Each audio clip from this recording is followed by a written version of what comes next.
A Simplex converted to a Great Western Railway Prairie tank part 103, fitting a water gauge blowdown pipe and the roof, followed by a gas-fired steam test. Here's the water gauge blowdown pipe. This carries the water down and out of the cab area. Fitting the roof was quite interesting because the holes didn't line up. I used my scriber to locate one of the holes, then I used an 8BA tap just to clean the holes in the cab, which were full of Great Western green paint.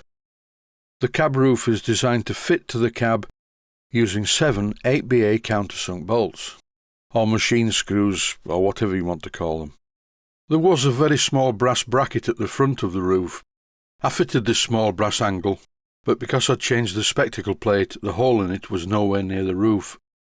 So the small hole at the front of the roof just has a countersunk bolt in it that goes nowhere. In this clip, using some HMG satin black paint, I'm just touching in the bolt heads. I'm using a very small paintbrush, and the idea is to just apply as much paint as I need for the paint to run around the head of the bolts and disguise them, which it should do when the paint dries. And now it's fun time, starting by filling the side tanks. After filling the tanks, I replace the cap. Now it's time to move on to the bunker tank and fill that. This filler cap is a bit tight because it still has some paint around it. I'll rub that off later when I finish the test. I'm sure this bunker tank is going to get too warm for the injector to work successfully. It will do for now, but I think I'm going to have to make some sort of external input.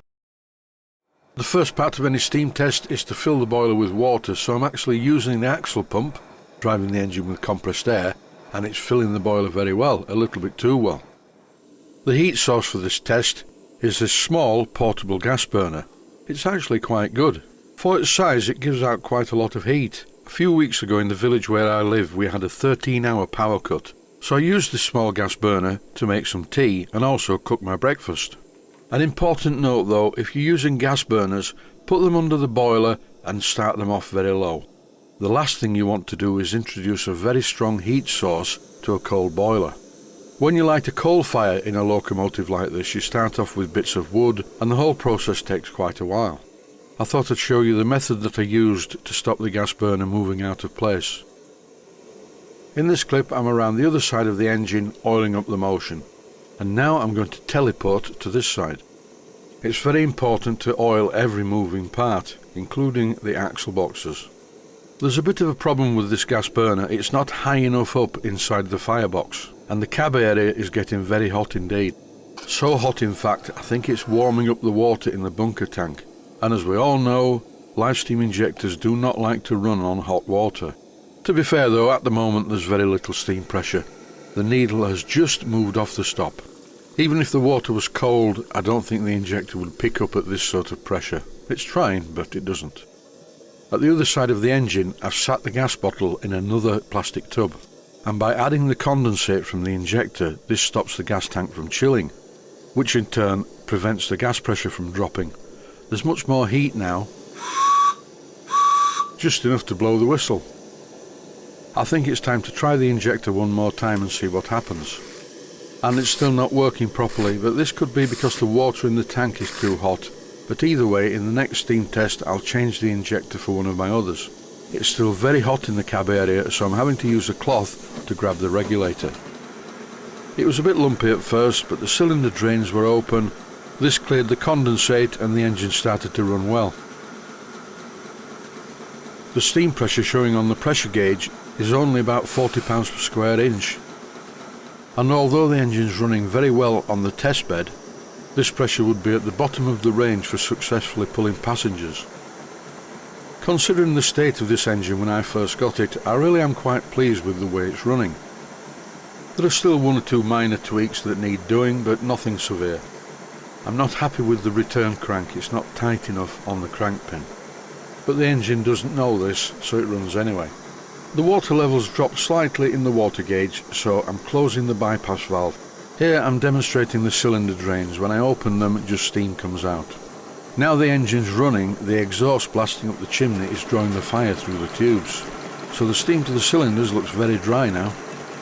I'll open the regulator slightly, and as you can see, the engine responds very well. Now there's almost 60 pounds per square inch of steam showing on the pressure gauge. Time to wind it up and make sure nothing drops off. With the increase in steam consumption, the pressure soon drops, and you can hear a slight whistle. This is just a problem at low pressure. It's nothing to do with the mechanics of anything, it's just the sound of the steam exiting the blast pipe, pretty much like a flute. I'm really impressed with the axle pump. It's just keeping the water level constant, which is all you want really. Even though I didn't film it, I tried the hand pump and that works as well. I'm going to change the position of the burner and move it higher up into the firebox. Then I'll be able to do a second steam test, because really this steam test initially was only to bake the paint on the boiler. Everything will get a lot hotter once I use a coal fire. You have to remember that steam locomotives that run on rail are the Ferraris of steam engines. Even though it doesn't work properly with this gas burner, the exhaust blasting up the blast pipe and out of the chimney draws the fire. And if you're running the engine on a track and pulling hard, you will be dazzled by how bright the fire is. Often it's burning white hot. But that's the good thing about steam locomotives, they really are brutal things. Even after all these years, it really does beat me how the miniature ones work quite as well as they do. The only problem, of course, with steam engines and boilers is they need constant attention to make sure the water level's okay and the fire's okay. If you get it wrong and let the water run low, that is dangerous. But if you don't have enough steam, usually caused by feeding the boiler with water and putting new coal on, which takes a while to light, then you grind to a halt with much embarrassment, as I think I mentioned in the last episode.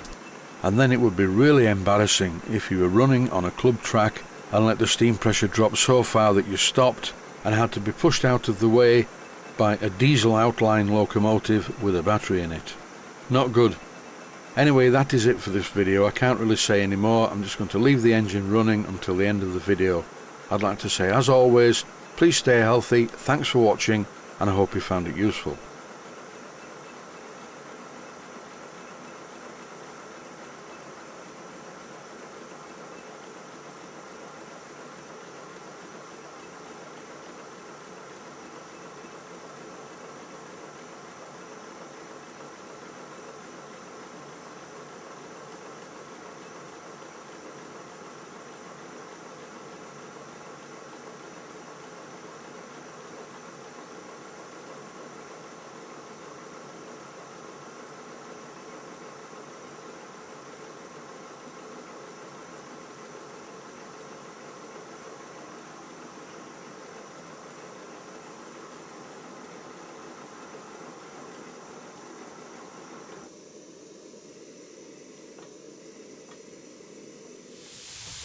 Please take the time to visit my main Steam Models website and click on the section of the website that says Video Playlists. And by doing that, you can find other videos that you may like to watch. And by using the playlists, you can actually watch the videos back to back.